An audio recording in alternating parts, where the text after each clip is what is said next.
Let me call you sweetheart, I'm in love with you. What does the nanny do? Okay, so we're done. Goodbye. You. Shut it off. Do not twist my words. Do not make me a victim, sweetie. Just look at the mountain. That's what you saw that day. Just the knife in the kidneys over all these years. And the sacrifices that I made to love you. Let me call you sweetheart, I'm in love with you.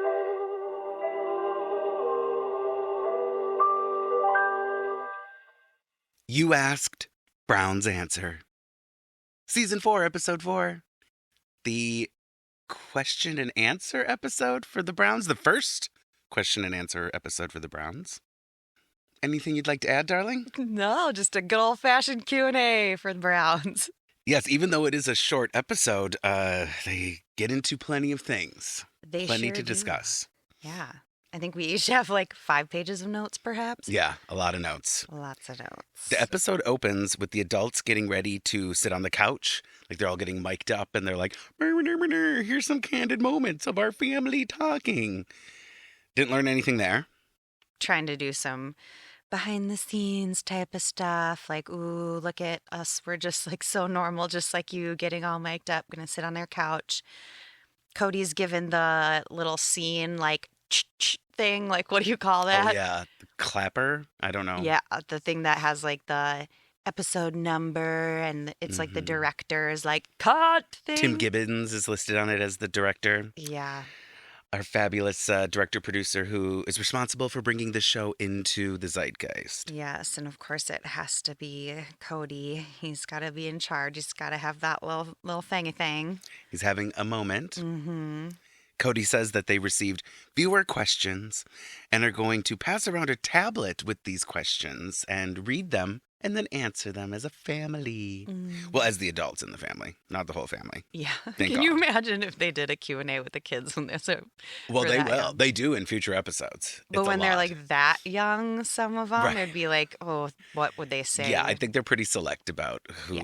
the kids are in the future episodes. But Yeah. I actually, when I read the title, I thought, oh gosh, the kids, I thought it was going to be the kids. Mhm. And then it was just the adults. And I was thankful for that. Yeah, I would think no matter how questionable your parenting is, you need to draw lines somewhere. I don't know. One would hope. Now, the first question comes from Melissa. Darling, would you like to read Melissa's question? Melissa asks, have you ever thought of throwing your hands up in the air and asking if it was all worth it? Wonderful, darling. Kody starts answering by saying, yes, we have days where we question.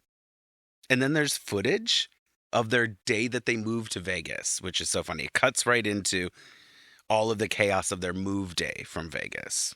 Vegas flashback, Janelle's freaking out. Yes, but she's losing it. when she says, like, it's like brain damage with this group, which I always love. I always love this moment with Janelle because Right. she's so frustrated with the family. Obviously frustrating, trying to get them all to do anything must be like brain damage. Yeah, they were kind of short with that one, though. I mean, Kody kind of says, like, yes, I think that we've all thought that. But then they show that clip and it's like, "Brr." Yeah, Meri says it's not usually everyone that you get frustrated with, that there's usually one person that you're not frustrated with. So she always has someone that she can text. And I think Robyn's like, and it's usually me. And I'm like, I hate you, Robyn. Yeah, Right off the she's bat. like, that's when you texted me. Yeah, fuck Robyn. Juts her chin out. That jaw. Brr. Brr. And she's on the far left side. So for this interview, Robyn is on the far left. Meri is next to her. Cody's in the middle. Then it's Christine. And Janelle's at the end. And, you know, they always put Janelle at the end. And I'm like, oh, dear. I know. Yeah. Don't you like wonder about the seating choices sometimes there? I think that they put Christine right next to Kody just because of the confrontations that they've been having lately. Mm. And so I think that there was reasoning behind that part of it. And when you were talking about the clapper, there it did say episode 310 in the stuff that was written on it. I don't know for sure that means it's the 10th episode of the 3rd season from the perspective of filming, but it does align with our conspiracy theory that season 3 and season 4 were probably filmed continuously, like whatever the word is. Congruently. Yeah, I mean, that they ended season 3. There was the now not available tell-alls that we covered at the end of the last season. And now they're into season 4, which I don't think there was actually a break in filming. I think that they've continued. It's a little odd to have episode 4 of your season be a Q&A. Like, that doesn't seem like you're far enough into the season to be needing a Q&A for filler, or just that it's still so fresh in the season. So there's definitely something incongruous about this. Yeah, and that makes sense that they filmed so much stuff that they thought they could break it into 2 seasons, maybe. Yeah. Kody says that no one will experience loneliness in their family because they're all going to be there for each other. Abandonment. It's brought up like all the time. Totally. It's like felt your abandoned. wives are probably all pretty lonely. Now, Janelle, I don't think Janelle gets lonely much. I think Janelle's pretty cool with her autonomy, but I think several of your family members are lonely regularly. Right? No one will ever get lonely in this No one family. will ever be lonely. You ever heard of feeling alone in a crowded room, Kody? Probably not, because you try to be the center of attention in every crowded room. but Totally. Cody's whatever. like, I'm never lonely. It's like, right. We get it. Yeah. Question 2 came from Kimber. She volunteered that she was very, very young, just a young adult. 19, and I wrote this question in. And you wrote this question in because you were just so enthralled with the Brown family. You had a great question. Everyone looks great. How is the weight loss going? Which is totally a question you would ask because they do look so great. They look so good. So dang good. They all look so thin and young and vibrant. Oh, gosh. Yeah. Janelle says that it's been slow. It's slow after 40. But after 8 months, she's still lost over 17 inches, right? I mean, she looks good. Yeah, she's lost some weight. I really honestly, with any of them, can't tell a difference. And I know that that's probably like mean, but from like the view of them sitting on the couch in this Q&A, it's like, you don't look any different, but whatever. No, I would not assume that any of them were on a weight loss journey based on this episode. Definitely not. They just look how they've always looked. But Meri has the best answer here. Oh, yes. She was doing well a few months ago, but then... Dun, dun, dun. Dun, dun, dun. She had her topple. She skied into some rocks. No, that was early in the episode. Oh, God. But she says she was doing well until my ski accident. LOL. Her ski accident. Yeah. Then they have to show us footage of Meri's ski accident where she topples over and is like, oh, I heard a pop. I heard a pop, and now I have to wear a knee brace. Oh, my God. Oh, but such good news that she has recently lost 8 pounds. Yeah. Regardless of said ski accident. Well, and good for her. Could I tell? No. Sure. Oh, boy. I'm not even trying to be mean with that. I just honestly, it's like you're sitting here in these positions, and it's not flattering for any of you. And there's no difference. Sorry. For example, if I was to be like, I lost 8 pounds, I mean, cool. Like water weight fluctuation between days can be a pound or 2 just in and of itself. And then like, did you poop? Did you eat? I mean, 8 pounds. I'm not going to say you lose 8 pounds in a day and no one notices, but it's not really that big of a deal. This is why I don't weigh myself. This is why what we were talking about, the non-scale victories before, are usually more telling. I don't know. Agreed. Meri certainly didn't lose any weight on the top of her head because her hair, oh God. Oh, her hair was another character this episode. It was very dry. It was very crazy. What was going on with that hair? Straight, but there were so many layers. Yes. So many layers. Like above her ears, layers, but it's like bob-ish length, kind of. Yeah. So but she's straightening it too now. So it's like the layers are straightened flat, but you can see like all the like layers. Like, I don't even know how to describe the hand movement that I'm making, but they're very prominent layers. Yes. The one thing that I noticed hair-wise from the get-go that I couldn't stop looking at was Robyn's sausage curls. Ooh, what's a sausage curl? It's like a one curl that's like all together still. Yeah. Like they took the curling iron, they curled the hair, they pulled it out and they left it. Yep. And this is one of those things that nobody would do nowadays. You would run your fingers through those curls. Like, oh, yeah, at the very minimum. Yeah. I mean, you might let it cool so that it sets and then run your fingers through it. But I've noticed this in multiple of like the couch moments where she's got these sausage curls and I'm just like, run your fingers through your hair. Oh, God, Robyn. I mean, it is funny that there's anything called sausage around her face. Like, that's amazing. That's amazing. Oh boy, just accentuates the features even more. She's so beautiful. Yeah. Question number 3 comes from Delaney on Twitter. What is this question, darling, from Delaney on Twitter? Delaney would like to know if Kody spends more time with a wife after she gives birth than the other women so that he can help her with the baby. This is something that I honestly was wondering myself because what the fuck? If I had a newborn and you were only with me every 4th day, I would be a lunatic. Right.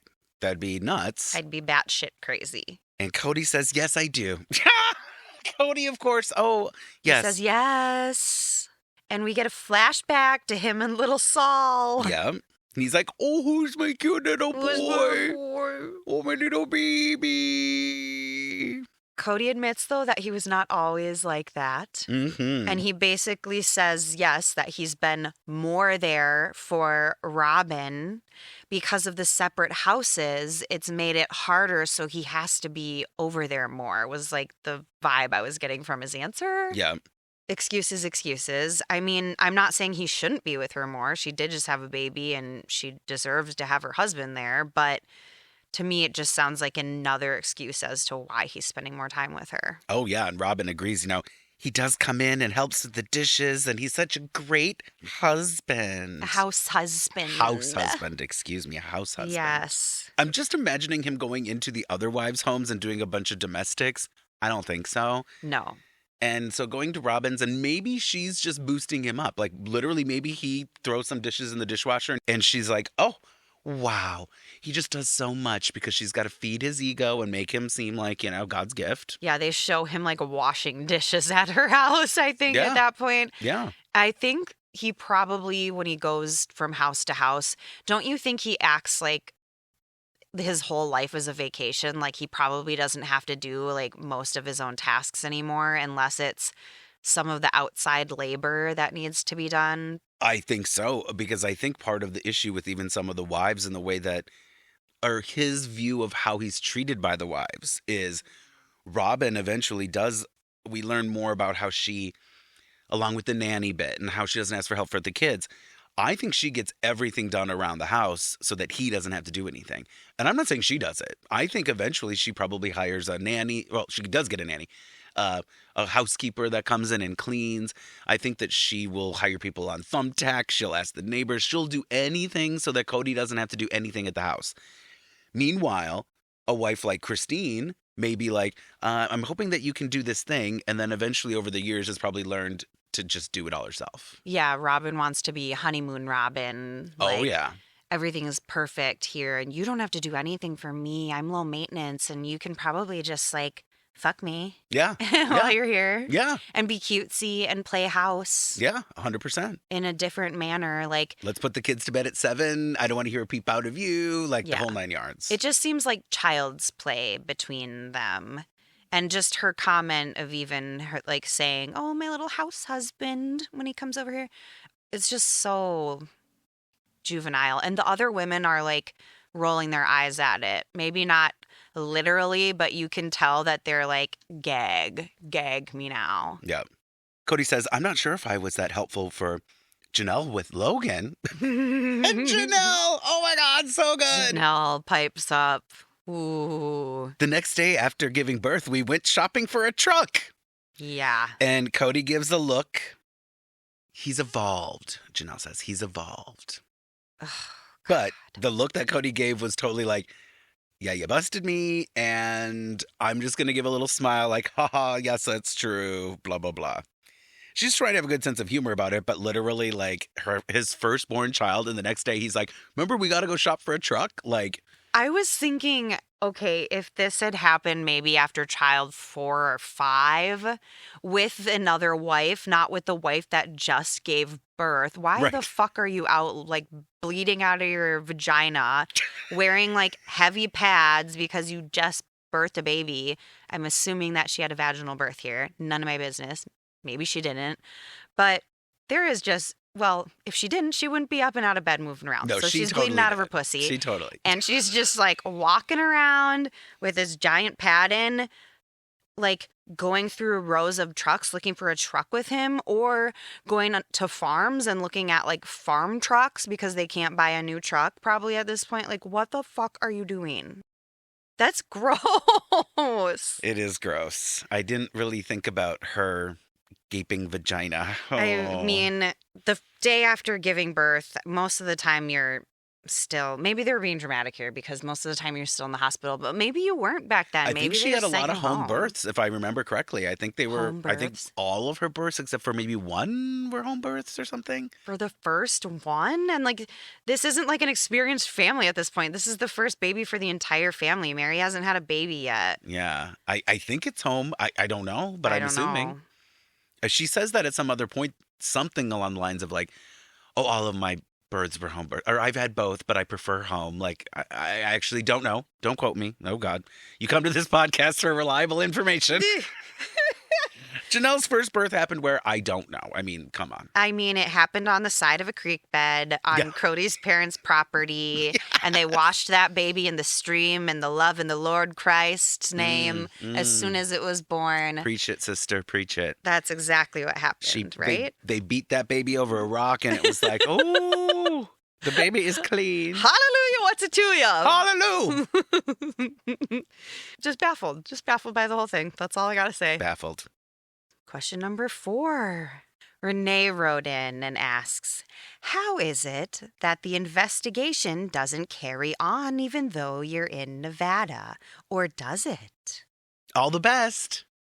She ends her question with all the best. All the best. Which I love. They get defensive. Well, no, the footage starts, the like flashback footage to camera crews Yeah. outside of the Lehigh house from when they went public. And I believe the bottom third says like day they went public or something. It's a day they went public. This is from early on in the show where these camera crews are showing up outside the house and it gives them a perfect opportunity to act frantic and be crazy.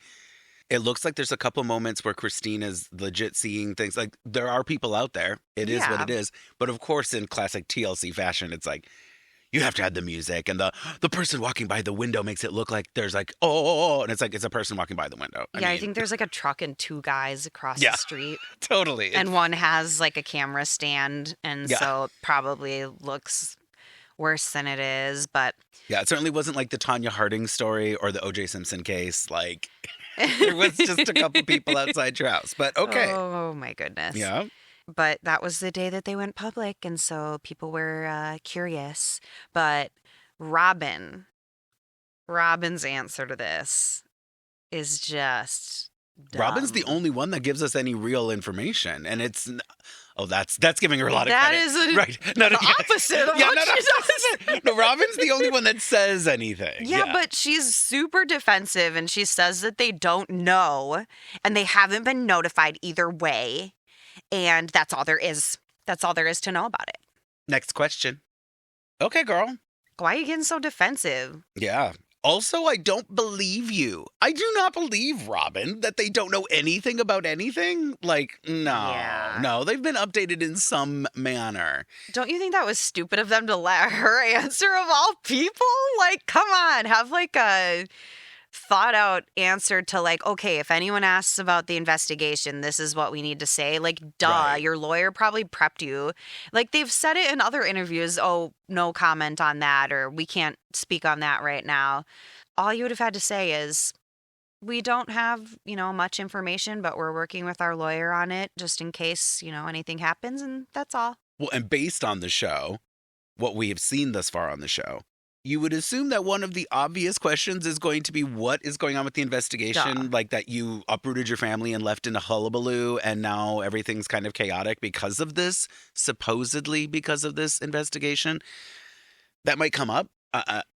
And if the default is let Robyn talk about it, my God. Good fucking luck. Yeah. Jesus. You're right. She sounded so defensive and was just weird. like, you're lying and ugh.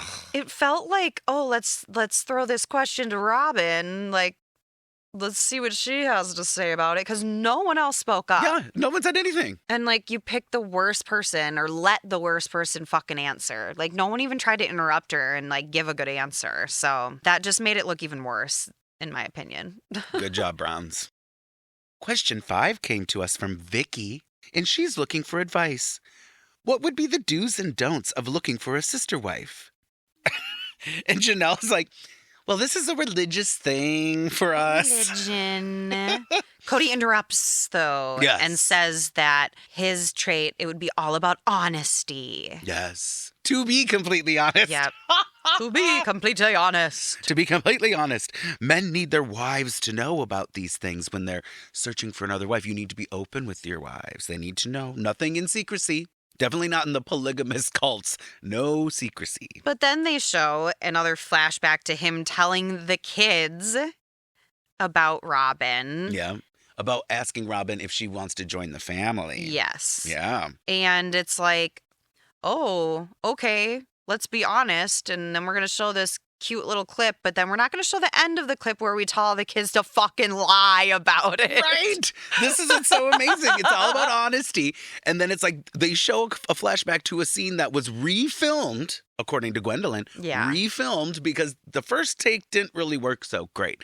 So we're going to refilm him saying this. And then in the whole scenario, Christine's like, we're going to lie to the small children. Right. So absurd. Yeah. Great example there, Kody. Honesty, Yep. honesty, for sure. Sweet, sweet honesty. And Meri provides us a voiceover where she says, you need to have a religious calling. You don't just go looking for a sister wife. Yeah. The religious calling part. Yeah, definitely need a religious calling, for sure. Mhm. That burning bosom. Question number 6, Sandra. What is Kody's... Why are you laughing? Are you laughing at Sandra? The way I At poor did that. Sandra's question? No, poor Sandra. Oh, gosh. Question number 6. Sandra wants to ask, what is Kody's favorite trait of each wife? And what are their least favorite traits of Kody's? Personality traits. Personality traits. Very important because, I miss that part. Traits. well, because Meri does have a Well, she call out. gets a little mad about that. Yeah, you're right. She's got a little call out there. And Kody says, it's a trap. He does. It's a trap. Okay, Admiral Akbar. This isn't Star Wars. Oh, God. It's not a trap. It's a trap. It's a trap. And he makes some jokes. I don't know. Did you care about any of the jokes? I don't know. Meri says it's a beautiful question. A beautiful question. Okay. Like she wants to know this, like for real. Yes. Yeah. And Janelle says, I've got one. Because they have this banter, right? About Yeah. like, was the banter like, oh, who knows? Or, oh, Kody couldn't. Yeah, wouldn't no, be able to and then pick. Kody like switches flips the script, and he's like, I think that the wives need to answer first, even though it was about Kody first off. Yeah. Like it started asking Kody, and then the wives' least favorite about Kody. Yeah. So he is like struggling to answer what he likes personality-wise about his wives. He's so the he one that's flips supposed to the start script. with the positives. Yeah. And then they're supposed to each have a negative about him. So He's such he's an flipping idiot. the script on them, which I just noticed right away that he was riding the struggle bus here. Oh, He's always God. on that bus. Can't even think of anything off And the Janelle, bat. but when he does, flip the script to be like, hey, wives, why don't you say something bad about me before I say something nice about you? Janelle goes, well, I've got one. Kody sense of smell. And they show clips of him like smelling garlic in Robyn's fridge and saying, oh, it smells like really garlicky in here. It's like they're all saying that he has like a bad nose, and Robyn says she agrees. Yeah. Isn't that weird? Like, what does he have? Like, he must have a sensitive nose. He has something too, because there's also like a running joke about how certain wives prepare food.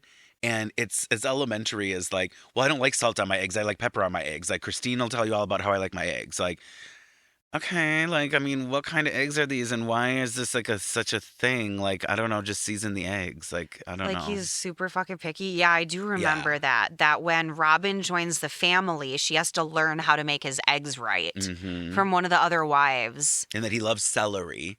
And it's like, isn't celery mostly water? Like, Who it's the kind of fuck loves flavorless. celery? Right. Like, I like celery, but with a lot of peanut butter on it. I mean, it's not like something you're like, Ants on a "Ooh, log. this- I mean, come on. Exactly. But, yeah, like, oh, this water-filled grassy like thing. I don't know. He's weird. He is someone that would fucking love celery. God damn. I mean, Jesus Janelle, I wish Christ. I remembered what she specifically said, because it was something like, Cody's sense of smell, like, he'll come home and say, what's that smell? And I'm going like, oh, God, I wonder what Janelle's house smells like, though. I know. I was wondering that, too, because she said it very like, oh, yeah, this really bothers me. And he comes home and says this. And then they show, like, the clip of, him at Robyn's house, because Robyn agrees with him. And obviously they had to find a clip of it somewhere. So they tracked that garlic smell down. But, yeah, it makes you wonder, like, what is he smelling at Janelle's? I don't know. I often wonder what the smell is like when people come into my home, too. So, well, places have different smells. I'm not trying to put it out into the universe that Janelle stinks or that her house stinks. But if there was anyone whose house smells bad, I guess I'd give it to Christine. So I don't know. It's between Christine or Janelle the worst smelling house. Christine's house probably smells like burnt toast. Oh, God. It smells like burnt stuff, burnt things all the time. And then just like kind of filth. I don't know. Like, she's messy. She's a mess. This interior decorator, Christine. Yeah. With her fucking nasty house. I bet he's like one of those asshole guys, though, that you like spend a bunch of money on like a nice candle for yourself and you light it and he comes home and he's like, oh, that fucking reeks. Or, oh, like that pumpkin smell. I can't stand that. Oh, it's like, well, good thing you're only here every 4 days. I won't light my expensive candle while your ass is here and waste it on you then, Kody. Well, that would be nice if someone has particularities, and then, well, the only thing is then you have to schedule it and be mindful of it. And if you're Christine, I mean, he shows up late and leaves early. So how much effort are you going to do for him to show up at dinner time and then leave at 6 a.m. the next morning? Like, oh my God. Although maybe for yourself, Christine, you could not live in squalor. Anyway, Meri says to Kody, I love you. And then she goes, he's too serious. That's Meri's thing about Kody, is that he's too serious.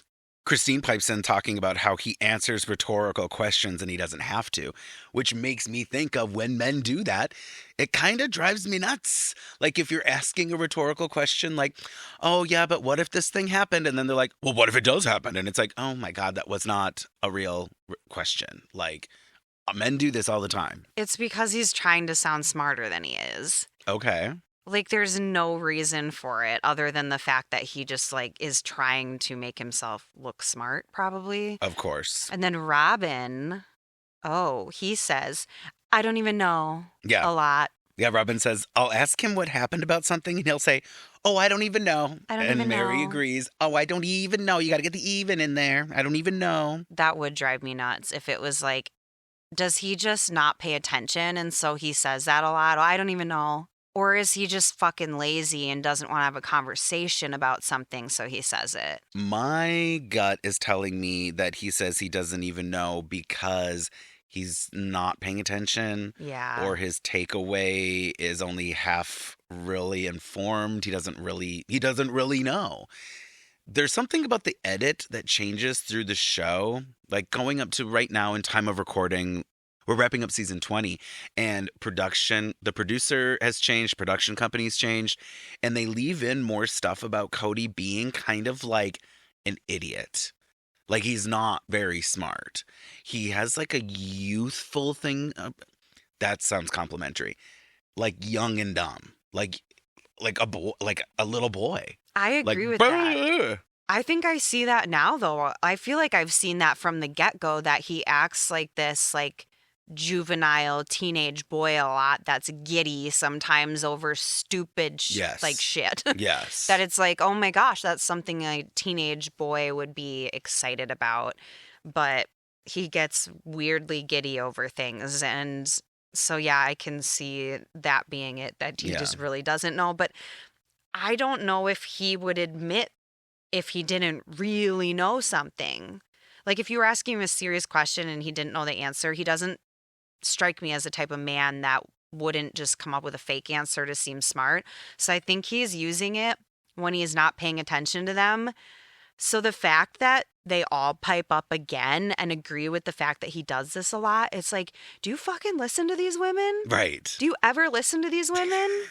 I don't know. He probably doesn't, oh God. No, probably Or he not. does and then is like, I'm not willing to acknowledge it. Like, I don't want to talk about it. Like, I'm not going to talk about it with another wife. Like, right. If this happened at Christine's and she's asking for clarity, I could see him being like, even if it's not an issue between him and Christine, if it's like a plan for something, he's like, I don't know, he's been in trouble for not knowing before. He's not known. So now he just defaults to like, I don't even know. Like his exit from the situation. Like if someone was asking about dinner plans that night with another wife and I don't even know. I don't even know.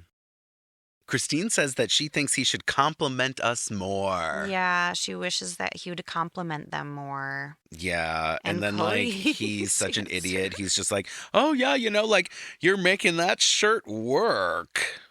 And then Christine, of course, makes fun of him for being a robot after being prompted for a compliment because she says things like that. And then he says some default compliment like, you're really making that shirt work. For the record, she wasn't making any shirt work. No, but it's like...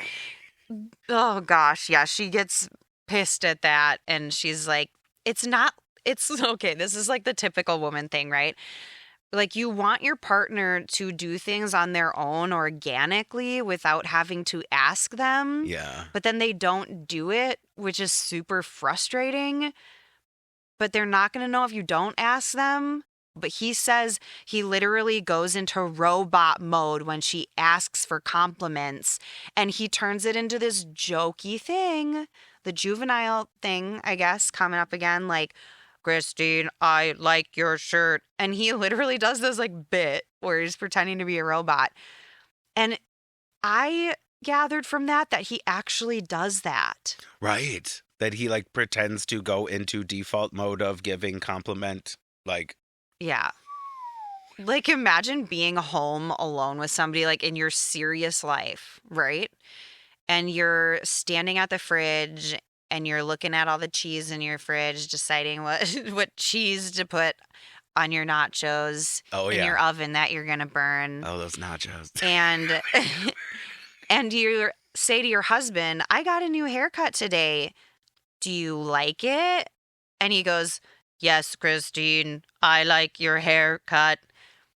I would get that shredded cheese out of the fridge and I would throw it in his face. Oh my God. Well, melt it first so that it burns. Melt it first. Thank you for the nacho bit and the tie-in to the burning in the... Brilliant, darling. No, Brilliant. no. Applause from the audience. And of course, Meri turns to Kody and says, well, what are your favorite things about us? Because that was the first part of the question that he dodged. Yep. And then Kody says, I'm going to go in order. I'm going to go in order. Which is so funny because crossing your T's, dotting your I's. Mm-hmm. But also like, God, to be a spouse of someone who's like, I'll go in order. And like, it's probably always like that with certain things, you know? It would give me the ick. Yeah, like we gotta go to Meri and then Janelle and then Christine and then Robyn. That's the way it goes. It feels very much like when you're in school and everything's going by the alphabet. Yep. And you're in the same spot in line at the beginning or at the end every time. And it's just so annoying. Like he would forget one of them if he didn't do it in order. Yes. Yeah. It's I like a checklist. Yeah, So do you want to give us his 4, honey? sure. Oh, Meri's compliment here is that she's very organized and neat in her living. In her living. In her living. I mean, that's his compliment other than the fact that we know it would have been about her gorgeous hair. Well, of course. But yeah, she's very organized and neat in her living. Other than her hair, I love her organization, which he doesn't compliment her hair. No, he he doesn't doesn't. compliment her on actually anything about her Nope. personality, which was the question. But we'll Yes. get back to that. Janelle, she's sweet and easy about things. What? Okay, well, this is true. She is very easygoing Yeah. with him. Yeah. Lets him get away with a lot. I would hope that my spouse of 20 years would have something to say beyond sweet and easy. Yeah, the way he worded that was sweet. She's sweet and easy. I'm like, ooh. Well, maybe he also means she's easy, like he gets to put it in her whenever he feels That's like it. that's like instantly where my mind went with that. And I was like, I know that's not what he means, but Janelle's like, I can't wait for Kody to come home once every 4 days and Oh pound my me and then gosh. leave so I can recuperate and not have to deal with him. Christine's compliment is that she is easy to enjoy things with. It's easy to enjoy things with her. What? Again, what? And then Robyn. Oh, Robyn's compliment. Her kindness and ability to forgive. You might as well have pointed to the last 3 and said, same. I like your kindness, your sweetness, and your lightness, and your easiness, and your whatever. Like, okay. These are such basic compliments. Now, ability to forgive makes me think that Robyn is so manipulative and twisted that she has made him think that he needs a lot of forgiveness from her. Right? Or that she's forgiving the wives for things and pointing it out to him. Like, Ooh. there's some reason that he really thinks she is so great with forgiveness. But it's like, for what? That's true. I mean, for her ex-husband? I mean, did she forgive him when she stole the children and took away custody and like made Yeah. him sound like a criminal to the rest of the world? I don't think that was very forgivable. Forgivable? Forgivable vibes. Yeah, there is definitely something to be read between the lines on that one. And of course, gotta love it. Meri comes in at the end. Well, those 3 had personality traits. Mine was just about keeping the house clean. Yeah, she called that out. She was like, mine wasn't about a personality trait. And then they show footage of Meri packing. And it's so great for the move because she's just throwing totes on the truck and being Meri. She can move. The other wives did pipe up during that, and they were like, yeah, we wouldn't have been able to get here. We wouldn't have been able to do the move if it wasn't for Meri. Everyone's always got to jump in and offer the reassurance. They're all Like they're piping trying in. to sell it. Yes. They're trying to like sell us. That like, I oh, of don't course know. it's Meri. We couldn't do anything without Meri. Like, yes, Meri. What we love about you is that you're organized and neat in your living. They're being kiss asses. They're all joining in on that one. They're trying Probably to like because they spare. realize like Yeah. how shitty these compliments are. I feel and- like they're trying to like spare her feelings, you know, like Yeah. make it like, no, Mare. Like, Mare, we love you, Mare. These compliments are basic. It's like what you would do during a work thing, like Yeah. a work icebreaker. What do you like about your coworker? Oh, she's very sweet. She comes across so nice. And fuck icebreakers. Fuck icebreakers. Yeah, here's an icebreaker for your spouse. Like, Jesus Christ. Mm-hmm. Question number 7 comes to us from Shannon. Shannon. And I don't know. No offense to the Shannons out there. Love ya. Love ya. Love ya. But I love to say, like, Shannon. Now, Shannon. Oh, Shannon coming in with her questions. It's like, what does that have to do with anything? I have no idea. Do any of the wives ever wonder what it would be like to be the only wife and have Kody be with that family unit all of the time? Thanks for that beautiful question, Shannon. Thanks, Shannon. Shannon. Coming in with the feel goods, Shannon. Oh, gosh. Well, Kody says on the bad days, we all think of that. On those Yes. bad days. Now, yeah. I mean, don't we all make hypotheticals and Yeah. I don't want to say it's healthy to live in Delulu land of like, why am I in this situation? And like maybe making yourself a victim or making things worse for yourself in your head. Like, I'm not saying that that's good, but if anyone was to say that no, they never would think of that, I would call them a liar and a fraud. And what does Meri do? Are you calling Meri a liar and a fraud? Yes, I am. Slow your roll, Yes. Christopher. Listen, Meri. because she denies this vehemently. She put her hand on that Bible and she said, no. Kody goes like, oh, yeah, I've asked Meri that before, and she said yes. And Mary's like, no, you've never asked me that. Right. She's like shaking when she says that. She gets her Meri face on. No, Kody, you have never asked me that. I would never wish that. Yes. I've never thought that about you and Leon. Like, okay, lady, calm down. And almost like getting defensive. Like, it's like, She okay, was defensive chick, about it. honestly, you sound crazy.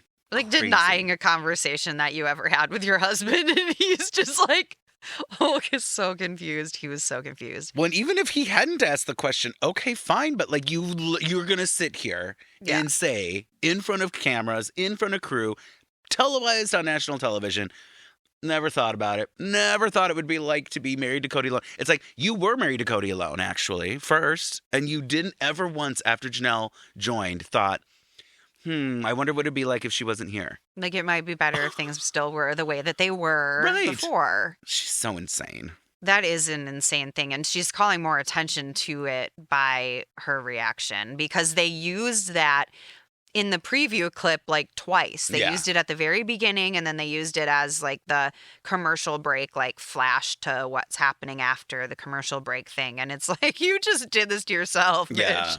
Yeah. Like you called so much attention to she that. totally does that all the time too with her like Meriness. It's like, oh my God, Meri, calm down. Oh, and then Christine says that she definitely has thought of it. And they are for sure trying to make her look bad. She's the only one that pipes up and is honest and says that she has definitely thought of this. There have been moments where she's thought it would be easier if he was there all the time. Yeah. But now she looks back at all of her blessings that she has and the children that she has. Blessings she would And never she- want to get rid of. She would never want it any different, Christine. Oh, duh. But she brings up the word abandoned again. She says that she feels abandoned at times. But then she looks at all of the blessings in her life. And it's like, yeah, okay.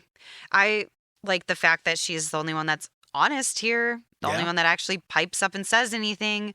But again, they sat her next to Kody for this, Yeah. right? Yeah. And they knew that she would probably have controversial answers compared to the other wives to some of these questions. And this is for sure a question that was picked because they knew that it would stir the pot. Mm-hmm. And of course, Christine was going to say that she's thought this. And this question was to paint her bad. And she's sitting right next to Kody. Juxtaposed on the other side is Meri. Yeah. We just discussed how Mary's feeding her this garbage Right. about how she needs to make everything better. True. They're both part of this weird conversation that happened last episode. And now you've got these two opposing points of view is sitting right next to Kody. And it's like just in your face. Yeah, Meri. Oh my God. No, I've never thought of it. How dare you accuse me? Never! Oh, good Never! Lord, Meri. Take a break. Eat a It's like cookie. fire is like coming out of her eyeballs as she's saying it. Sometimes I know her vibe is so defensive, and it's like, Mhm. why are you being so defensive? Like, it's a now, lot. It's a lot. now I'm just picturing her as the Elmo with his arms in the air, shaking with the dumpster fire behind him. Now I just like picture that as like her, and that's her life, and she's like denying it. So she's like shaking. She goes to a restaurant, and they're like, "Oh, water. Would you like flat or bubbly or whatever they say? You know, like, do you want sparkling water or flat?" And she's like, "I only drink flat." And it's like, no one is accusing you of any crimes here. Just wondering. I only drink water with hot sauce in it. Hot sauce. Oh my God. She's so fucking crazy sometimes. She's so crazy. Like, she just does some of this weird shit for attention, and you're like, Yeah. no one in their right mind would say that. Oh, I would like salt water for my beverage, please. She's Everyone like, knows I want salt in my water. she's like the my type God, of person woman. that would do something like that. She's And like, everyone "Pick always me." tells me that I'm acting so crazy. And it's like, Oh, well, yeah. you kind of always are. Whatever, Mary. Jesus. Question number 8 is from Danielle. Danielle. I was wondering if you all believed in using protection. Ooh. Some religions believe sex is solely for procreating, seeing how your family keeps growing and growing. I just assume you thought the same. Okay. So I'm going to do my best, Janelle.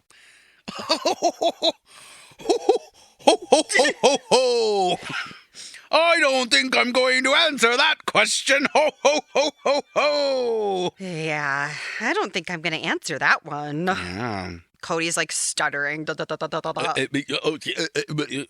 Meri says, this is the subject kept between each relationship, not even discussed amongst the family. Yeah, they don't talk about it together. But, okay, as a cult, the cult they came from, which they have quickly abandoned, as we know.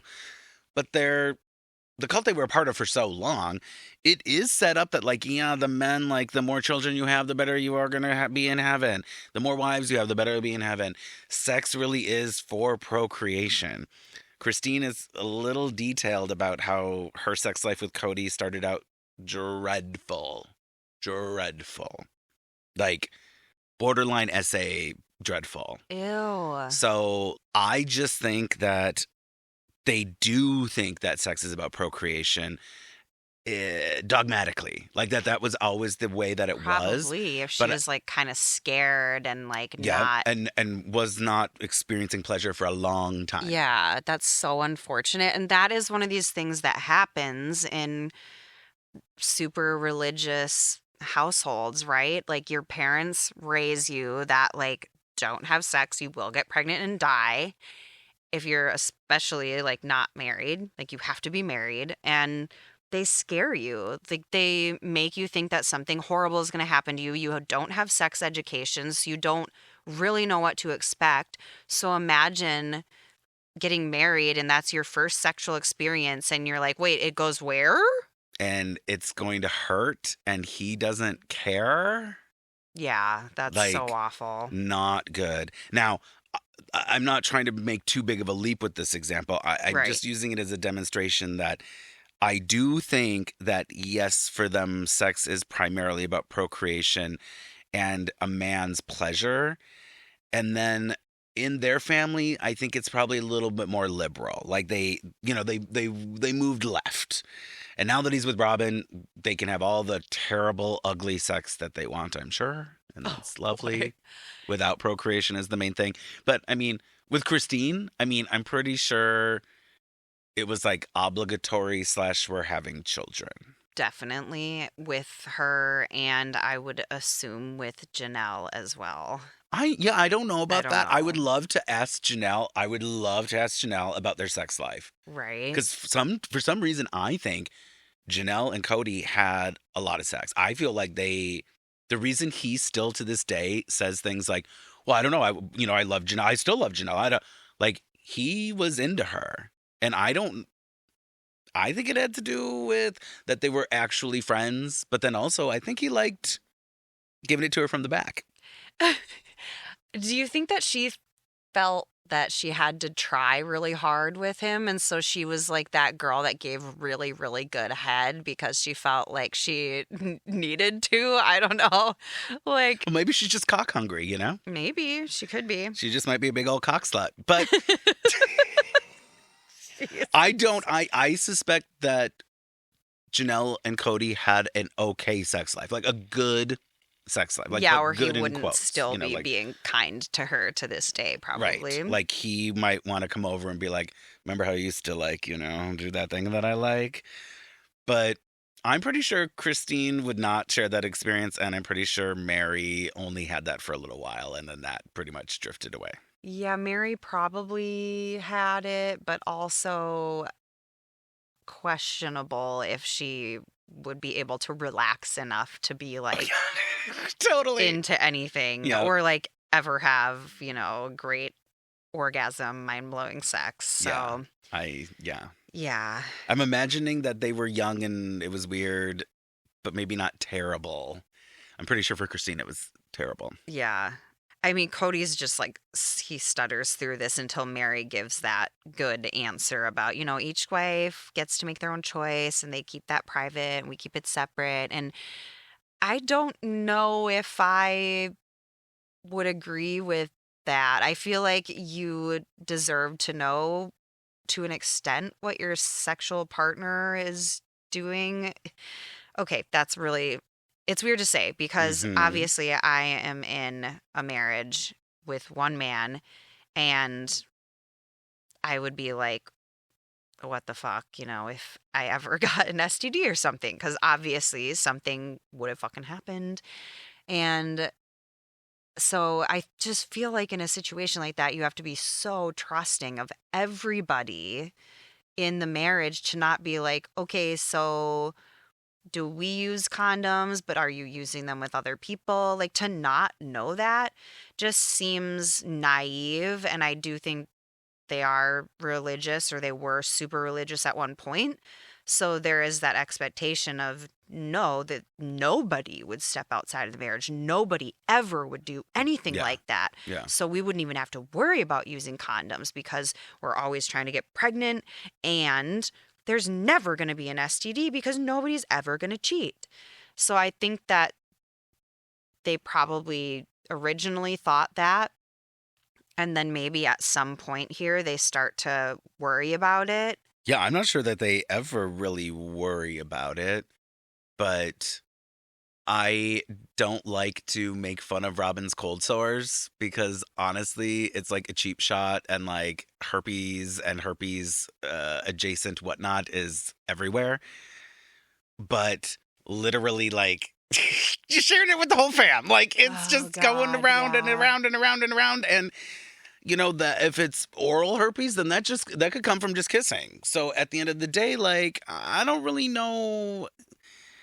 The STD thing is interesting because they are such prudes that I doubt they're like, giving each other chlamydia and whatever.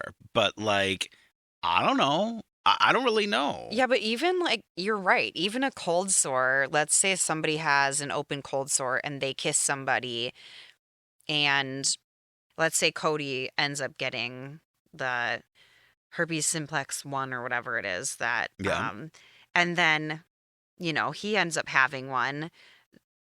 Then do you as a wife say, like, I'm not going to kiss you when you have cold sores anymore that you got from your other wife? Like, it's a touchy, like, it's a weird thing. Cause like, yes, on one hand here, it's only a cold sore. Like a lot of people have them. Most people have the virus in their bodies, whether it's dormant or whatever. Yeah. But you also have children, right? And as a mom, I've seen these really horrible posts where it's like, don't kiss my baby.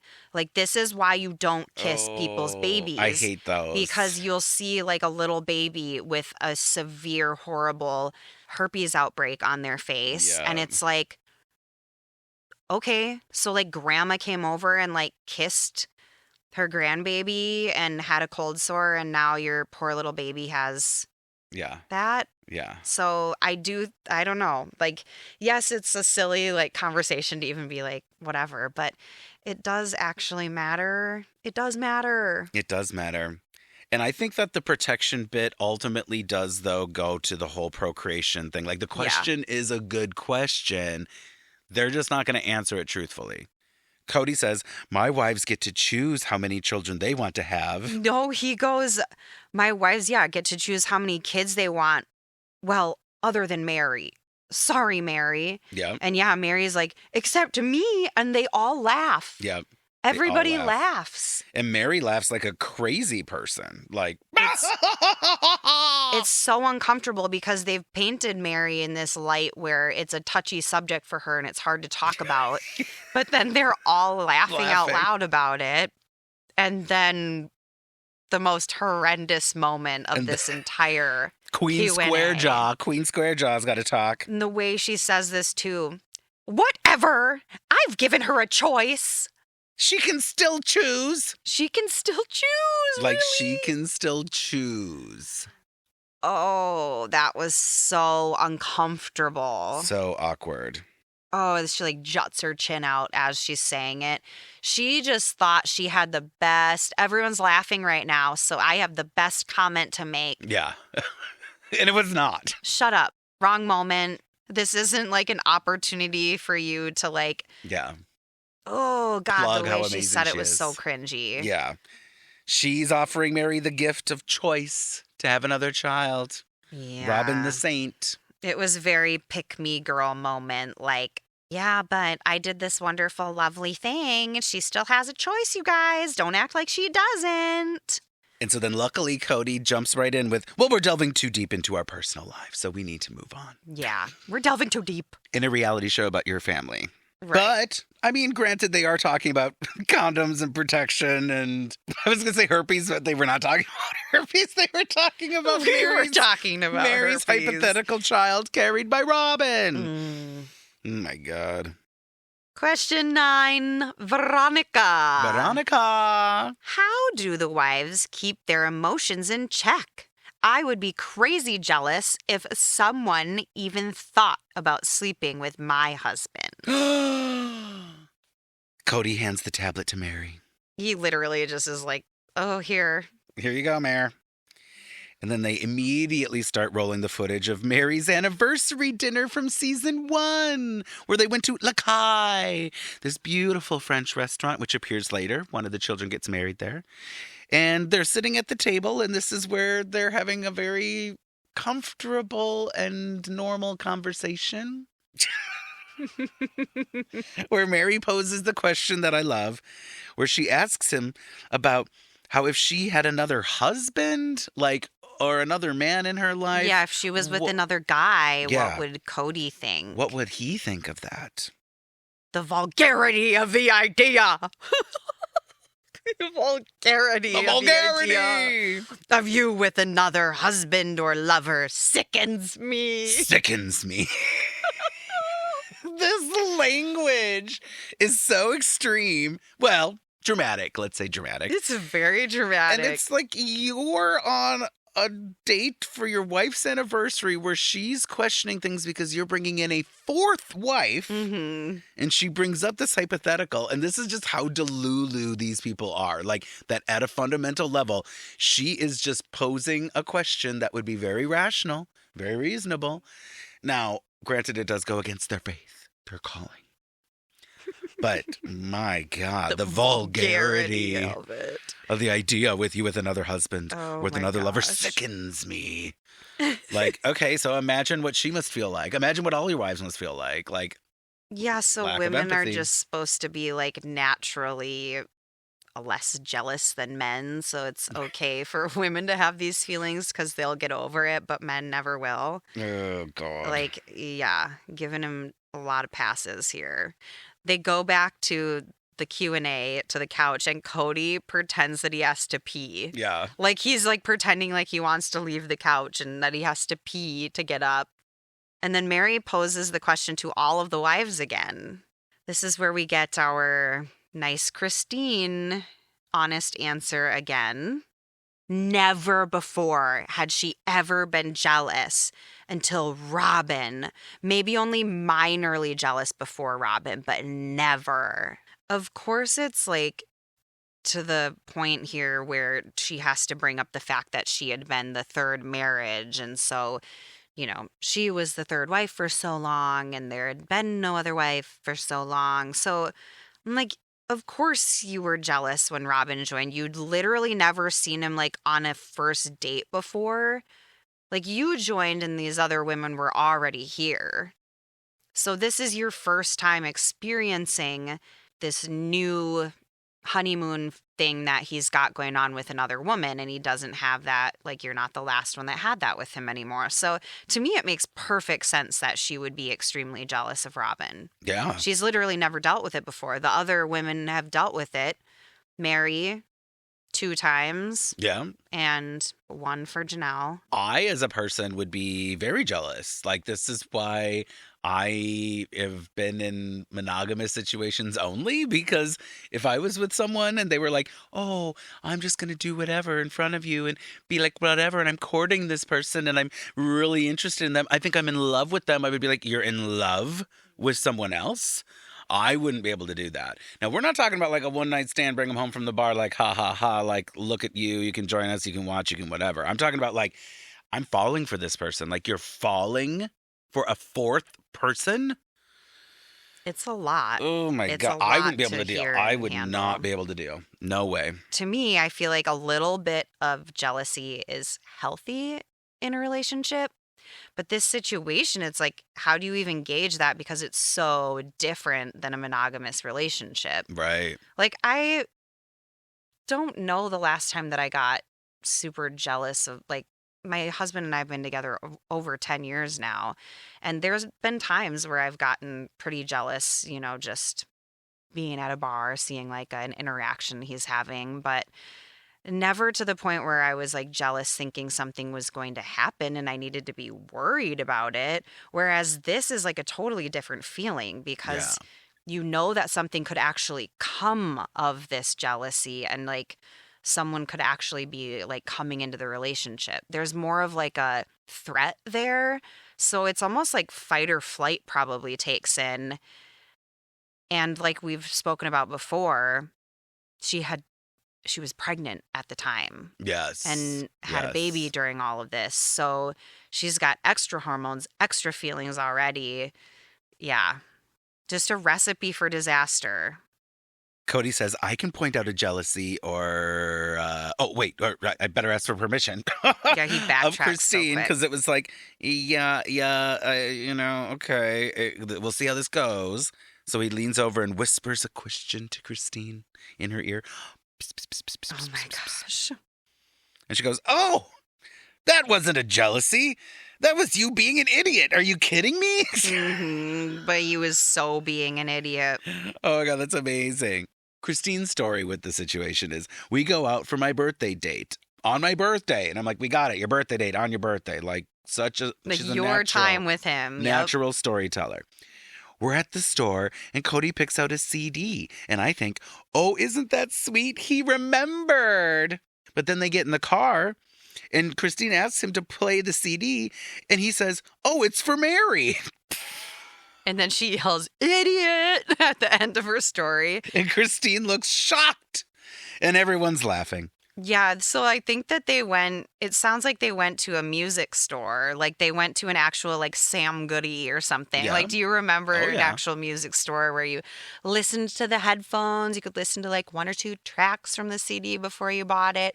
So I imagine they're having this like cute date and like listening to music together, and he picks out this CD and maybe they'd had a moment or a dance somewhere. She had a moment at least, yes. Yeah. And I'm thinking, what if she thinks that she has this like special song with him and she's realizing for the first time that like he might have this song with all of us. Like this might not be special to me. Yeah. This might be, and that's not jealousy in the sense that like you're jealous that he bought her the CD, but you're still jealous that he's having these moments and that he has this memory and thought of her when it comes to that song or CD. So, yeah. Yeah. Well, and it's just classic Kody to be on a date with your wife on her birthday and you're buying a CD for another wife. Like, dumb. Just don't be such an idiot. Like, this is not, I don't know. Wouldn't it just be like kind of like polygamy 101? Don't buy a gift for wife number 1 when you're on wife number 3's birthday date with her. It's just weird. It's really stupid. He's like so it's dumb. a rookie dumb mistake. And just besides the fact that it's a bad thing to do, like they could have been at a trinket store and he could have bought, gummy bears or something for Meri, and it still would be like, why would you buy her something on my birthday date? Yeah.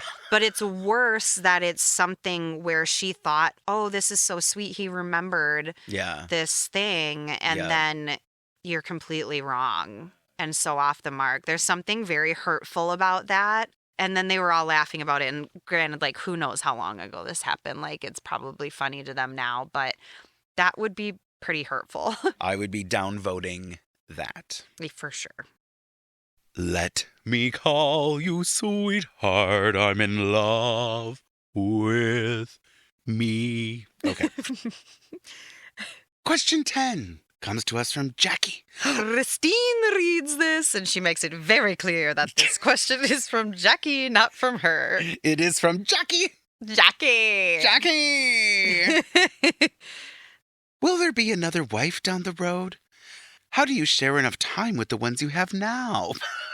I didn't like how this person worded this. She said, will there be another wife down the road of life? Oh, God. I no. like she said that. That's how the question was God, worded. Jackie. And I was like, Jackie. Jackie. No, God, Jackie. Jackie. Terrible. God. Kody says this question gets asked to him a lot. The answer is no. Every single week, a wife says to me, I miss you and I'm lonely. Oh, but no one's ever going to be lonely in their family, remember? No one's ever going to be lonely. Just earlier in the Q&A. Nope. No one's ever lonely in my family. Not in our polygamous brood. Then they do the flashbacks. And they show Meri in bed with her knee injury. And it's like all the way up by her ear. On all those pillows. Yes. And Kody's kissing her, saying goodbye. Goodbye. And Meri was just the first of a collage of him kissing each wife goodbye, which was so touching and so moving. Meri was definitely the most touching because she looked like a freak. Oh, God. With her knee injury. Her knee injury. Of course, they had to get that in there and throw the kiss goodbye with the injury. And then they show the shot from beyond the foot looking up at her face. And it's like, oh my God, they didn't give her any favors. Why are you doing this to her? They didn't give her any favors with that. Kody's life is spread so thin, it's almost a complete no when it comes to another wife.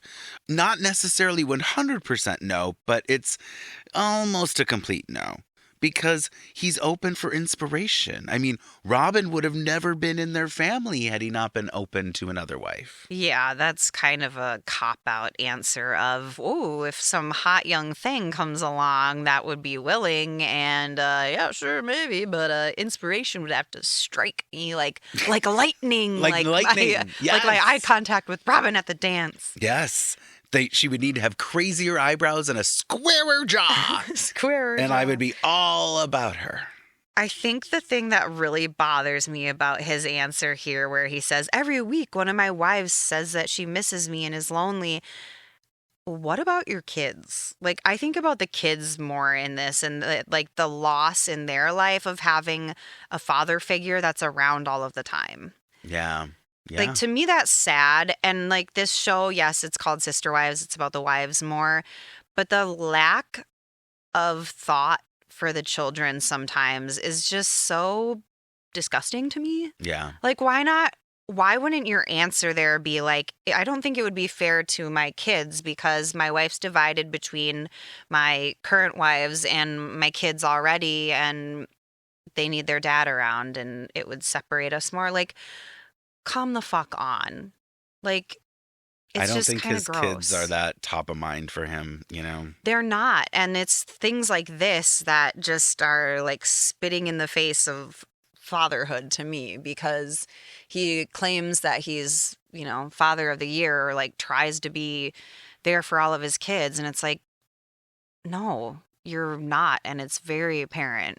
Spitting in the face of fatherhood. I don't know where that fucking came love from. that. I don't know. I mean, it's very true. It's very true. I mean, the kids don't come up in this special really all that much in this Q&A special until later. But it is true that bringing another wife in and having another family pod or whatever the hell they're calling them would just mean less time with his kids that he already doesn't spend enough time with. Like, we know this. Yeah, these family units. It's like, Units. okay. Yeah. Yeah, like we can just put them on a shelf in their little unit when I'm not there for my every fourth day. Yeah. And they do show when he's kissing goodbye, like in Christine's little blurb. I think she's holding Truly in it. And I kind of had like a little bit of a heartbreak moment there because I have kids, and it would be so hard if my husband even was, let's say, a traveling salesman for Mary Kay. Yeah. You know, Working he had on a that copper convertible. pink copper convertible, and he had to travel for his Mary Kay job. I would be sad. I would be lonely, okay? Like, Yeah. my kids would be sad. Yeah. I would be nuts. My kids would be nuts. I don't get it. Ugh, God. It's hard for me to think about, I'll say. I got a little, like, I don't even want to go, like, choked up. I wasn't choked up, but I got a little angry sad when I saw her holding her baby Truly and he's saying goodbye to her. It's selfish. Like, see you It's in just 4 so days. selfish. Yeah. Yeah. All the wives joke about how he better not be looking. He better not be looking. And Meri says, it's not about the numbers. It's not like that. Ugh. Okay, Meri, we all know. We all know. Did you clock that Kody said that people now on the street, like people that recognize him from the show, like people have offered to be the 5th wife? Yes. Ew. I don't know who these people are. Desperate, saggy singles. Desperate, saggy singles.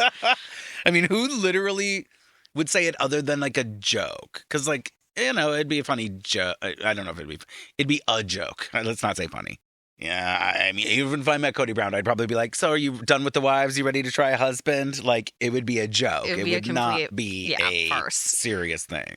I feel like there are people that watch the show that are delusional enough that would think that if they ran into him that they could be his 5th wife. Like, maybe legit drop a proposition or a wink or a nod. Yeah, or there's a something. lot of fucking weirdos in this world. Good Lord. Also, the TV aspect of it, like, we have this inkling perhaps that Robyn jumped on the bandwagon here because of the TV show. Right. And there are a lot of people that would see that as an opportunity. That would still. love to be on a terrible TLC show Yeah. so that we could talk about them on this podcast. Right. Now, Robyn reads question number 11 from Tracy. Reed is putting it loosely. Oh, Robyn stumbles through. Robyn sounds her way through a question from She does. Tracy. She liked the pony. Oh, God. She licked the pony. Liked the pony. Like it did the pony. Can you read it as Robyn? I don't know. Can you? Oh, God, let's see. If anything happened to Kody, would the sister wives stay together? Oh, God. Tracy says, if anything ever happened to Kody, would the sister wives stay together and share their lives and camaraderie? Their That was awful. lives and camaraderie. Camaraderie. Camaraderie. Robyn. And I literally wrote down, I'm surprised Robyn can even read this. It was a struggle. Oh, it was tough. It was tough. But it was her contacts and the fact that she was reading from a tablet. It wasn't that she's illiterate at all, Christopher. Oh, see, you're always giving Robyn the benefit of the doubt. I'm just so much on her side. So Okay, yeah. Christine says that absolutely. I wanted sister wives to help me raise my kids. I wanted this lifestyle. Like, she goes into her whole spiel about how much she wanted the sister wives. Janelle says, we've seen it go both ways with other families, which makes sense. You know, I'm sure sometimes sister wives stick together. Other times they move on with their lives, you know? Yeah, Kody kind of alludes to, yeah, some stick together, some don't, blah, blah, blah. They kind of all say that if they did stay together, yeah, it'd be for the kids. Yep. Oh, Kody. Oh, gosh. If I die, it's a complete game change. Oh, my God, Kody. I mean, oh, Kody. And Kody is getting, like, emotional-ish. Oh, is he? Ish. Because Robyn says, oh, I can tell this is making you sad to Kody. But was he even getting emotional, or was he pretending to be like, I don't really want to talk about this? But Robyn has to be the one to point out, like, oh, this is making Kody emotional. This is making Kody sad. But Christine is actually kind of red-eyed and teary-eyed. Oh, okay. I missed that. Well, I mean, you know, and it is a subject that the family has dealt with in not necessarily the husband dying, but like Meri's sister died. Mary's sister, Yeah, yes, and her the kids. sister She had little wives, kids. Yeah, were taken. I was going to say taken over.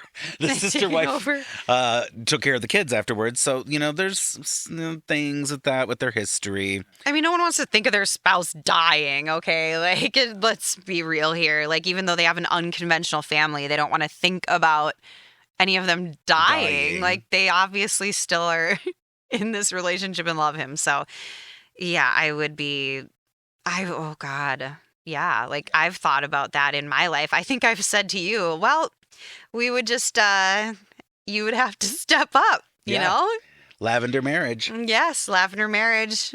Daddy Christopher helping out. Oh, God. Oh, God. Oh, God. You're like, exit stage. Won't somebody left, right, please think of the wherever. children? Think of the children. Yeah, I wouldn't even want to think of that. Financially, it would be brutal. Well, Like, you know what? I'd have to go back it's- to turning tricks on the street. Yeah, I mean, they working at some bunny ranch somewhere in Vegas. All of these wives would have to Yes. support everyone. Robyn would have to go for could all sure commute. back to work. Yes, they could commute. Oh boy. Ride share. Oh, Right, God. sure. Yeah. Well, she probably couldn't even do that. Okay, whose car was so banged up last episode? Yeah, Robyn's minivan. Yeah, That was either Robyn or Christine's minivan. Boy. A rollover on the way to the bunny ranch. Okay. All right. The next question, question 12, was read by Janelle. Oh, we get some Queen Janelle moment here. This is so good, so good. From Sarah. This question came from Sarah. Honey, do you want to read Sarah's question for our listeners? Sarah asks, how would you react if one of your children came out to you? And what does Janelle say? I'm assuming this means come out as a homosexual. She says it very, like, sweet and demurely. I'm assuming this means come out as a homosexual. And, I've thought about this. With how many kids we have, at least one or two will be.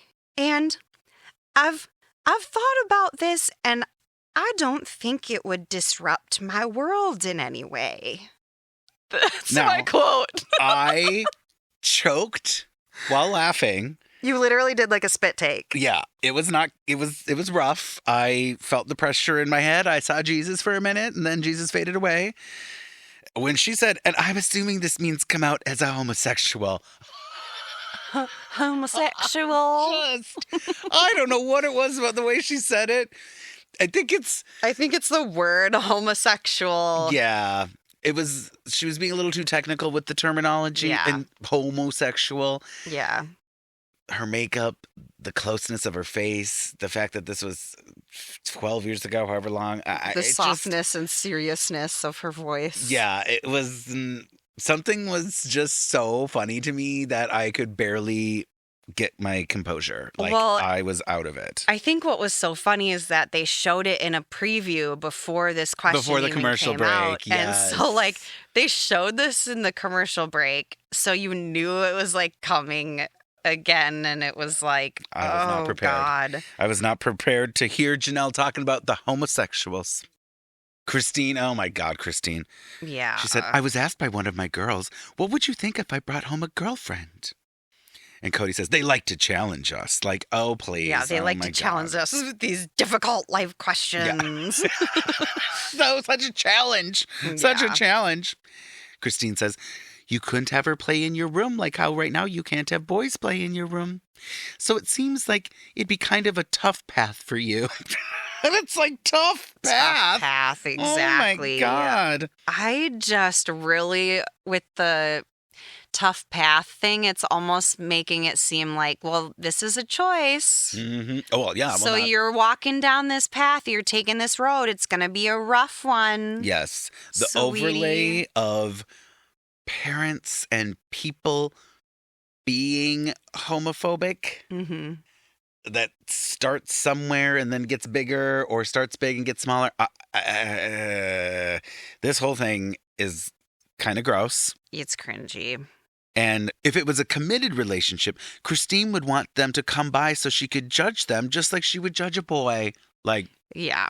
okay, so Okay, not hateful, not terrible. Okay, we're trying to make it not seem like the homosexuals are zoo animals or, like whatever. Like I would treat my daughter who asked this question just like anybody else. Yeah, you'd Okay, better bring them home to meet me if it was committed. And if they were bad for you, and if I thought they were bad for you, I would put up just as much of a fight about it as I would if it was a boy. Like, sure, probably be way worse. Oh, but God. all right. And then we get precious pearls from Robyn, the Oh, dumbest yeah. girl on this show, and that's saying something. Robyn said, I would be sad if a child realized they were a homosexual because that's a hard life.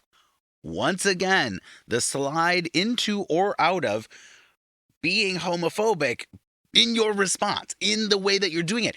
Do you not realize that a person's life would be a hard life because of what people like you and others are putting upon them? A gay person does not have a hard life intrinsically. They might have a more challenging life because of the heteronormative bullshit surrounding them and their family being like, we're going to accept you even though you're different and you might choose that path and I'm going to treat you just like the others. Like, even that is not really, it's othering and it's not good and it fucks with people's psyches. Yeah. I can't be an apologist for people that, oh, it was a different time. Oh, these people are doing their best. What the fuck? Don't talk to your children like they're problems if they're questioning their sexual orientation. It's ridiculous. The way that she goes about this too, she's trying to use big words. Like she uses the word homosexual, obviously because Janelle just used it. Yeah. And so she uses it and kind of stops before saying it. And then she says too, they would face so many prejudices. Yeah. Prejudices. And challenges. Oh God. Yeah. It's not an easy life, says says Robyn, which is one of the biggest challenges is if their family loves them and accepts them. Yeah, what was that quote that she said? It's not an easy life. And I think one of the biggest challenges is if the family loves them and accepts them. Yes. I had to make you rewind that part and I had to listen to that again because you are basically coming out and completely saying there, well, this is going to be hard for them because I'm not sure if we would love and accept them. Right, which I don't even think is her POV. I think it's like this. We do later find out that Robyn has many gay friends, is actually very supportive of her queer children by her biological children or by her sister wives in her ways. So I think this is an odd answer from her because it does kind of come across like she's being like, well, would we choose to accept you or not? I still just, as a queer person, am so fucking annoyed with the notion of well, if we're going to tee it up like this, are they going to be accepted or not? And it's like, you're the one that would accept them or not. It's not their problem. It's not their thing. It's your thing. Yeah, you're literally saying that and you'd be scaring your kids into hiding it from you. Yeah. You wouldn't be a safe space for your kids. Yeah, most gay people that I know, they're not feeling safe with their own sexual orientation or their ability to share anything about that comes from their parents and their family. And their parents can be pretty open-minded and pretty cool, but there's these subtle things that just don't happen when you're straight. If you're straight, identifying, straight looking, straight acting, straight talking, whatever, people don't have these conversations with you. It's not like that. You're not othered in this way. But if you're gay, you still get all the same reprimanding and conversations that the straight people get. But then you also get plus some. Well, we'll see if we can accept you. We'll see. So it's hard because sometimes people don't accept you. Fuck off. Just saying to your child, well, this is going to be a harder road for you. You're going to face harder, blah, blah, blah. Yeah. It's why is that? It's not because they're making the choices. It's because other people are making choices. Yeah. And probably going to be mean to them. So whatever. Yeah. I can't talk about this anymore.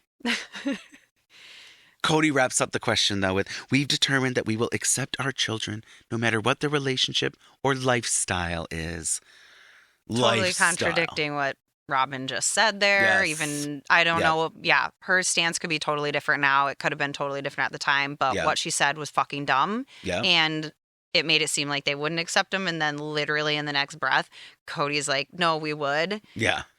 So, And we're going to call our children that might be queer that they have a lifestyle, which is funny because straight people have lives and queer people have lifestyles. again, And it's saying that it's a choice. It's a lifestyle totally that's like is. a choice. it's a lot heavier of othering and separation than Yeah. parents recognize when they talk to their children. Like, oh, we would accept you if you had that lifestyle. Excuse me? It's not like I'm going to go be a nudist down in Florida, Mom. Well, Like, even if this I am isn't- going to be a nudist, like, I mean, that's That's actually a lifestyle. lifestyle. Yes.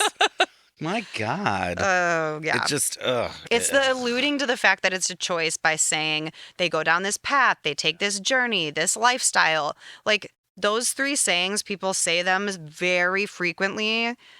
And I think a lot of parents say that to like their queer children very frequently. And it's alluding to the fact that it's a choice whether or not you believe it. It's just the honesty of the situation, like those words that you're saying allude to the fact that you think it's a choice. But whatever. Well, and then also like a power thing, like we have the choice to approve of you or not. Yeah. And we are generously giving our own child approval. Our own child acceptance. It's so gross. And I know there's subtlety and nuance and whatever, but it's when you're faggot over 40, it's like, fuck you. Like, I I'm need to done. bequeath you my Yeah. acceptance as your parent. No, No. you should be accepting and loving of it's your all- child no matter what. Yeah, unconditional love for your child. Like, Yeah. fuck off. Right? But that's not what this episode is about. Luckily, Janelle, what did Janelle say at the beginning of it? And I'm assuming this means come out as a homosexual. Homosexual. my Queen gosh. Janelle. So good. Now we have a commercial break, and then we come back to a question from Rose for Robyn. Specifically for Robyn. Now Rose ponders, because of your previous marriage ending in a divorce, how do you feel about divorce in general? God, now we have to hear more from Robyn. So deep. This just cuts her so deep. It does. It cuts her. Cuts her Like in that her jaw could black heart of hearts. Yeah. Well, Oh Robyn says my that gosh. despite that I think the five of us should be together and we should be a family, I did everything I could to keep my marriage together. I tried really hard to stay in it. She's like putting her chin up in the air and her nose up in the air and blinking her eyes that don't have tears in them. Yes. Trying to pretend like she's trying to keep tears from falling. Yes. And Sobbing she Robyn. says, She's trying to get emotional, but the tears ain't coming. Oh the my tears ain't gosh. coming. She's falling short. I don't think divorce is very easy for kids. That's like quote. Perhaps quotable. the dumbest thing I've ever heard in my life. I don't actually think divorce is easy for the kids. Who thinks divorce is easy for the kids? Oh, she's such an idiot. She's so dumb. And then she says, I was a child. And she rolls her eyes up and she whispers, shoot. she does. She's Shoot. like, I was a child. Sobbing Robyn. Shoot. Oh, Of divorce myself. myself. I tried really hard to put it off. I tried to fix my previous marriage. I tried really, really, really hard. Really hard. Hard. Really, really hard. She says that she does not take marriage lightly and that if she had, she wouldn't have stayed in her previous marriage for so long. And this is where I had to look this up. And her marriage was 8 years long. 8 years, yes. Now, we don't know. I did not see if that said including the courting before the 8-year marriage. Well, based on Becoming Sister Wives, the tell-all book, #1 New York Times bestseller, she said that she was married for 7 years and that they were together for what would end up being 10 total. Like, they were together for a while, they were married, and for some reason, it's basically just shy of a decade that she spent with him. Interesting. So I don't know where, I mean, I don't think it really matters if it was 7 or 8 years, literally, but they basically spent a decade together. Yeah, I don't know. When you think about the ages when it comes to some of this stuff, it's just like some of these people are like stunted at a certain age almost because they made a commitment too early in their life and they didn't even know who the fuck they were yet. And who were they at 21, particularly if they were raised in these polygamous families where, you know, their exposure to the outside world might not have been a lot. I do believe Robyn went to public school. She had like a somewhat normal-ish life. But yeah, like there's all of them seem to have like a place where they stopped developing. Right. Well, and if you're told that you have to get married to have sex, you're going to get married young because you're horny. Yeah. And you want to fuck. I'm horny. I'm horny. So you're going to get married young and you're going to have sex then. You're going to be excited about it. So Hopefully. Well, okay, that's a lie. Not Christine, but everyone else. Okay. Yeah. Oh God. Well, you're going to get married young because you have to be married in these religions to have sex, supposedly. Yes. So a lot of people get married very young so that they can have sex. Doesn't mean that they even want to be married. They're not ready for marriage. They're just wanting to get their dick wet. Freaky. Kody wraps up this segment by saying, "My dad always told me a woman has the right to get divorced if she's not being treated well and is unhappy. I believe people should be happy. If it's not possible in one marriage, they should get out and find happiness in another." Not terrible.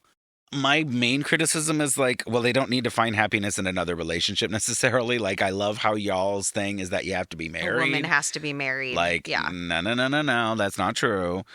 But, you know, I mean, he's trying to be a nice guy here, I guess. You know, I don't really know. Yeah, but my dad taught me that a woman has a right to divorce a man. It's He's not similar to treating the her whole, properly. like, the gay thing, like the way you're talking about it. Like, Yeah. of course a woman has a right to get divorced. Like, it's not a gift to give a woman, oh, you have the right to get divorced. No, she should be able to get fucking divorced. Yeah. Ugh. It's just the language behind it. It's like he's trying to be progressive, but he's making himself also look bad because of the wording, and like it's ick factor. Yeah. What a blessing that Kody's so woke. Right. Which is totally not true. He's like, don't tread on me, like, whatever. Yeah. We've come to the last question of this Q&A special. From Natalie. I wish it was from Natalie Morales because she was the reporter that would rip Kody a new one. But instead, it's just from Natalie. No idea who Natalie is. And she asks, what are your future hopes for the kids and the adults? I don't really like this question, but I guess it's the one you'd wrap up with. It's boring. Yep. It's boring. The answers are boring, but whatever. Janelle says she has a vision of all the kids, college educated, and bringing their children, of course the parents' grandchildren, home for the holidays. You know, gotta love that. Kody has to bring up 4 houses right next to each other. Yep, Kody says the 4 houses right next to each other. As if we haven't heard that 100,000 times since the very first season. Yep. Janelle says, you know, see, that fits for my Christmas vision. All the grandchildren coming home and all of the kids coming home with their college educations. So she is all about this college education. I'm not mad about it. Janelle wants her kids to go to school. She went to school, a returning adult. Yes. I was one of those. And I was too. And I think that she might also, in the culture that she comes from, see uneducated people and feel bad for them. And also it aligns with her ambitions towards being like a self-sufficient woman. Like she wants to be a success, even if in her own mind. Like she's doing something for herself. She wants to be educated. She would hope her children would be educated. She probably feels like they could be trapped or like unhappy if they don't have like the ability to be self-sufficient because she's probably felt helpless or seen many women get, you know, stuck in a relationship and they don't have financial independence and they can't get out of a harmful situation, especially in this religion. Like the monetary, like the abuse of power with money is very real. Yeah. And it can keep women trapped in horrendous situations. So I would think that based on her experience in this religion specifically, she would want the girls to be educated. Christine says that she sees Christmas lights on the houses. Oh, Christine and her Christmas lights and her Disney World. That's where she sees herself in the future, is Christmas lights. To wrap up their answers, Kody says, we want them to be educated and to marry right. The rest is up to them. And it's like, this totally goes along with our whole thing. Like, okay, I mean, educated, sure. Marry right. Like, okay. Marry right. Like, all right, so what is right? You're going to decide what's right? Like, okay, whatever, blah, blah, blah. So they have to get married. Yeah. In your hopes and dreams for them. Yeah, and they better marry right, because it's the most important decision you'll make in your life. Now, to be fair, for some people, it will be. And then we get the beautiful flashback to one of our favorite scenes ever. Ever. With the children running down the street where their potential 4 homes will be right next to each other with their white snowflake kites. The magic of it all. The potential magic. We haven't signed the dotted line. Yeah. But we have teased the children with this is where we might live. Yep, we've gotten their hopes and dreams up. And once again, not mad about the snowflake kites. They're kind of cute, but, whatever. Yeah, this was kind of just like, wah, wah. Okay, let's end it like this. Yeah. This whole episode was a little wah, wah. I'm not such a fan of these Q&A things. I don't really know. Yeah, they let him get off with like some of these questions that were super easy and just like hokey. And then they gave him some like weird curveballs, but then they didn't have to really give good answers to those curveballs. It was like, there was no pressure because they were just passing around an iPad, so it was pretty uneventful. Yeah, it was like half when sitcoms used to do clip shows, right? So it was like they barely had to write, like the script was like connecting the dots from the flashbacks. Like that's what this show felt like. It was like, we're going to use old footage and have them answer some questions. And I don't know. We'll see in the future, maybe they'll be the most abridged episodes ever. It'll just be like, they were asked some questions and they answered them. The end. Let me call you sweetheart.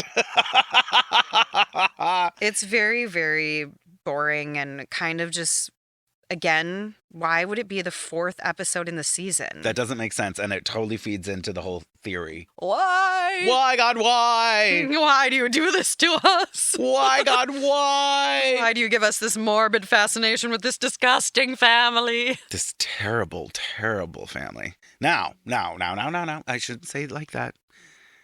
Robyn. Terrible, terrible Robyn and the rest of these people.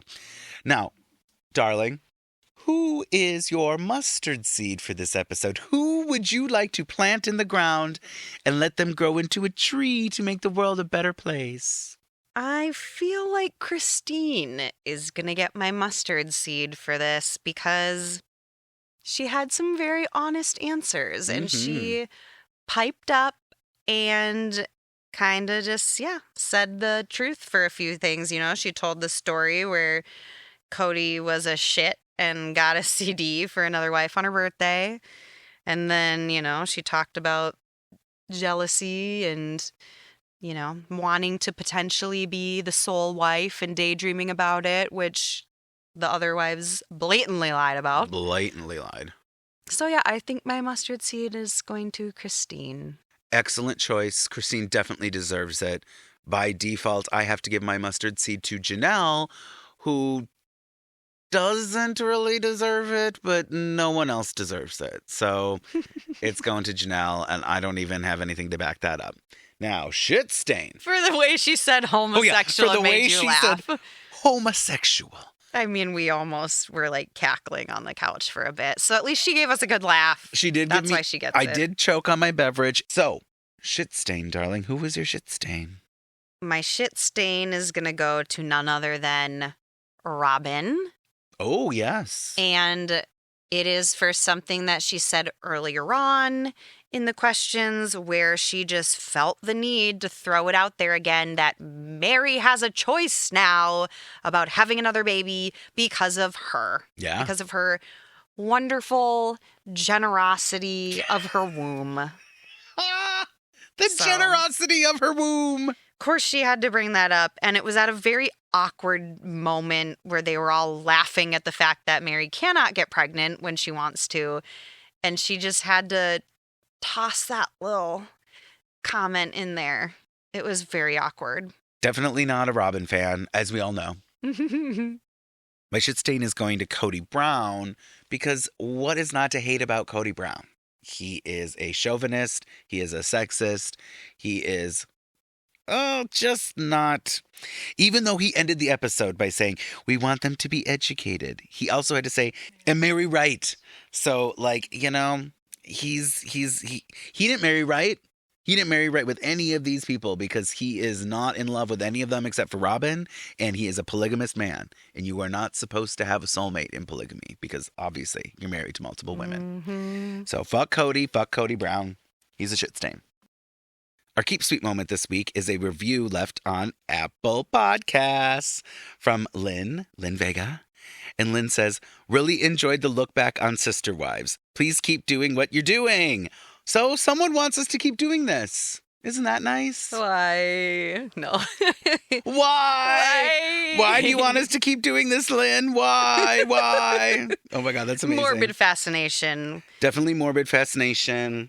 You know, the Q&As, I can live without them. Yeah. I don't know what to say. Take this one or leave it. Take it or leave it. Just like Robyn's womb. Take it or leave it, Meri. I'm giving Meri a choice.